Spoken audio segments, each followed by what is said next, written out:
Good morning, class. Welcome to Vishnu Bhavan e-learning app. Now, as we all know that our chapter 6, the triangle and its property, is already completed. But I will I make this video for the revision.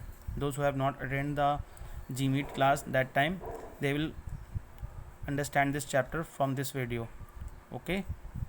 So let us start. In triangle, we all know that triangle have three sides and three angle. Okay. Now triangle is a closed figure. Triangle is a simple closed figure made of three line segments AB, AC and BC. In triangle there are three line segments as we see here, AB, BC and AC, and three angle also. One angle is this, second angle is this one, and third angle is this one. Now triangle is formed by joining three non-collinear point. Now question comes, what is non-collinear point? Points which not lie in a same line, on the same line, sorry. जो point same line में lie नहीं करते, that points are called non collinear points. Okay, so here triangle are of three types. On the basis of their side, we can classify triangle by two methods. One is by their sides and the other one is by their angles. So on the basis of their sides, triangle are of three types: equilateral triangle, isosceles triangle and scalene triangle. In equilateral triangle, a triangle having all three sides equal is called an equilateral triangle. Okay, जिन triangles के तीनों side बराबर होते हैं, that triangle is called equilateral triangle. Just like its name, equilateral. Equilateral. Equi means equal. Lateral means sides. सीधे. So equilateral. A triangle having all three sides equal in length is called equilateral triangle. Isosceles triangle, a triangle having only two sides equal. Okay, जिनके केवल यहाँ जैसे three sides हैं, तो इनमें से कोई दो साइड बराबर हो, तो उसको हम लोग, उस ट्राइंगल को हम क्या बोलेंगे? आइसोसेलेस ट्राइंगल बोलेंगे.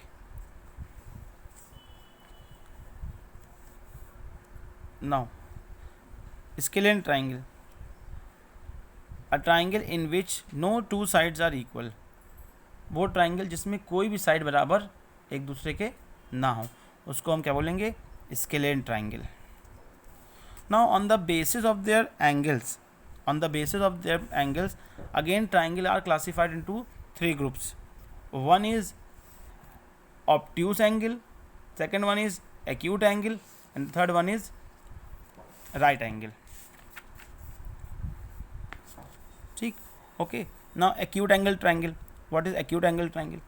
A triangle in which one angle is less than 90 degree. जिस ट्राइंगल का एक भी एंगल अगर 90 डिग्री से कम है, तो उसको हम क्या बोलेंगे? एक्यूट एंगल ट्राइंगल बोलेंगे. Okay, and what is obtuse angle triangle? It is obtuse, OBTUSE, obtuse angle triangle. An obtuse angle triangle is one that has an obtuse angle. Obtuse angle means more than 90 degree. किसी triangle का अगर एक भी side, एक भी angle 90 degree से बड़ा है, तो उसको हम, चाहे 91 ही क्यों ना हो, तो that triangle is called obtuse angle triangle. Now right angle, simple, a triangle having 190 degree angle. अगर किसी ट्राइंगल में एक भी 90 डिग्री का एंगल है, that triangle is called right angle triangle, like this. Okay, here see 55 degree, 55 degree, 70 degree, all are less than 90 degree, so it is a acute angle triangle. Now this one have more than 90 degree, so it is 110 degree, so it is obtuse angle triangle. Clear? Now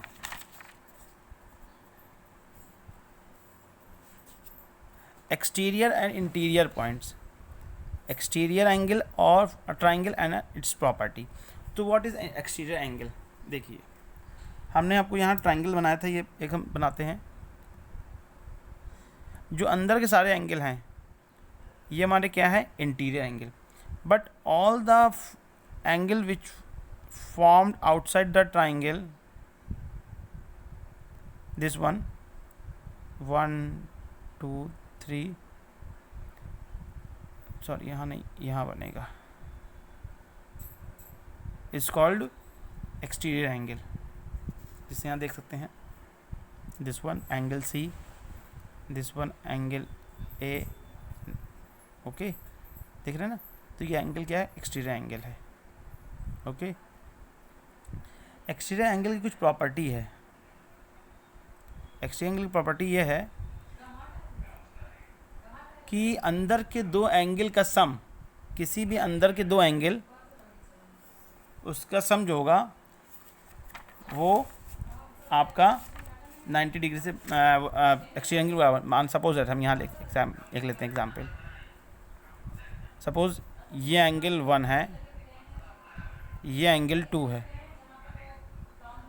ठीक, और आपका ये exterior angle है, ठीक, 3 है suppose. तो angle 1 जो होगा, एंगल 1 प्लस एंगल 2 जो होगा वह एंगल 3 के बराबर होगा. मीन्स अगर ये 45 डिग्री होगा और ये 55 डिग्री होगा ये एंगल, तो एंगल 3 जो हो जाएगा वो 45 डिग्री प्लस 55 डिग्री को ऐड करने में जितना होगा वो हमारा बन जाएगा क्या, 100 डिग्री.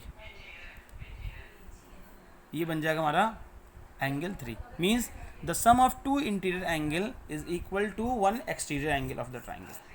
क्लियर, यही प्रॉपर्टीज़ की है. यहाँ केवल हम आपको थियोरेटिकल चीज़ बता दे रहे हैं जो आपका बेस है. बाकी जो सॉल्विंग पार्ट है वो तो बच्चों ने कॉपी में किया होगा, आप उनसे कॉपी कर लेना. ठीक, अभी हम केवल यहाँ पे जो मेथड्स हैं उनको आप बता दे रहे हैं आपको. तीसरा है angle sum property. Angle sum property क्या कहता है, angle sum property of triangle, यही है ना, ये प्रॉपर्टी आपकी है. तो ये देखिए यहाँ पर ये प्रॉपर्टी हम लोग देखेंगे. जैसे कि हमने बताया कि triangle, that how many angles are in triangle. In triangle there are 3 sides, sorry 3 angles.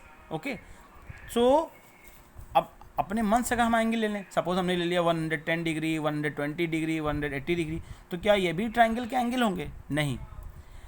कोई भी ट्राइंगल के एंगल तभी हो सकते हैं, सपोज हमने ये लिया, अपने मन से लिया 45 डिग्री, 55 डिग्री और 120 डिग्री हमने मान लिया. हमने कहा these are the angles of the triangle.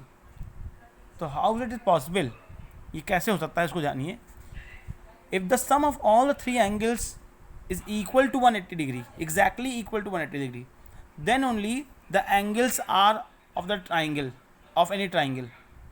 Otherwise it is not possible to draw such triangle of that angles. Okay, अगर उस एंगल के तीनों एंगल का सम 180 डिग्री से कम या ज़्यादा हुआ या 180 डिग्री के बराबर नहीं है, तो वो उस एंगल का कोई भी ट्रायंगल उस तरह का नहीं बन पाएगा. जैसे इसमें हम सम करें तो 45, 55, 120 कितना हो गया ये हमारा,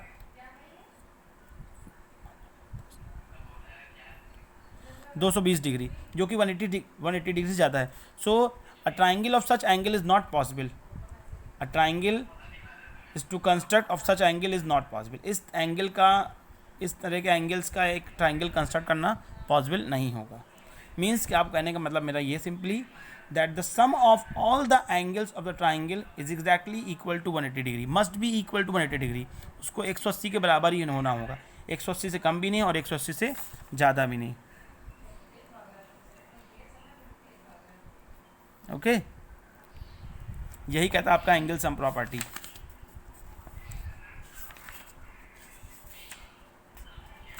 बाकी अब इसमें ऐसा कुछ आपका है नहीं. ओके, इसमें एक आपका है पाइथागोरस थ्योरम. चलिए,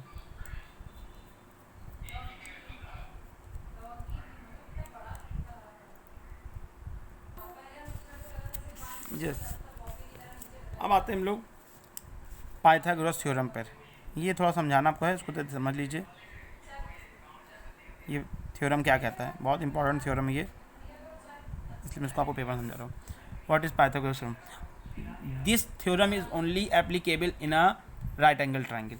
ये थ्योरम केवल कहाँ अप्लाई हो सकता है? केवल राइट एंगल ट्राइंगल में। कभी कभी क्वेश्चन पूछ जाता है, is it possible to apply Pythagoras theorem in all the triangles? No, it is only applicable in a right angle triangle. So what this theorem states, suppose this is the right angle triangle, okay, A B C. Remember always one thing, that the side opposite to 90 degree, the side opposite to 90 degree is the greatest side in the triangle. जो side 90 degree के opposite होता है वो side triangle का सबसे longest side माना जाता है। Means if here A C is opposite to 90 degree, so it means A C is the longest side then A B and B C. तो अब आता है कि पाइथागोरस थ्योरम स्टेट क्या करता है।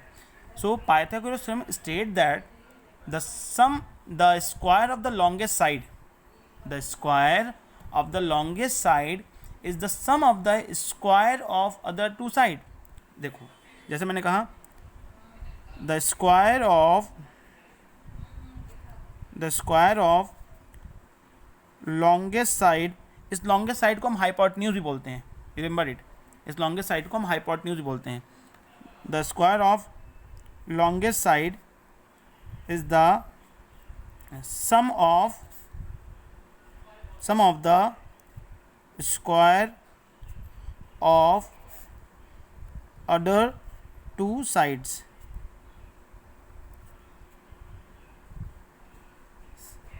is equal, लिख लो, is equal to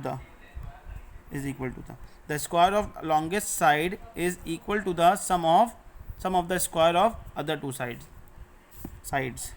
अब देखो क्या कर रहे हैं। सो लॉन्गेस्ट साइड स्क्वायर क्या है? ए सी स्क्वायर, और अदर टू साइड क्या है? A B square plus B C square. यही कहलाता है आपका पाइथागोरस थ्योरम, इसी को अप्लाई करना होता है। ठीक, ओके, बस इतना ही इस चैप्टर में आपके दिया है थियोरेटिकल पार्ट में। बाकी सब सॉल्विंग वाले पार्ट हैं, उसको तो आपको करना पड़ेगा। Okay, so thank you class.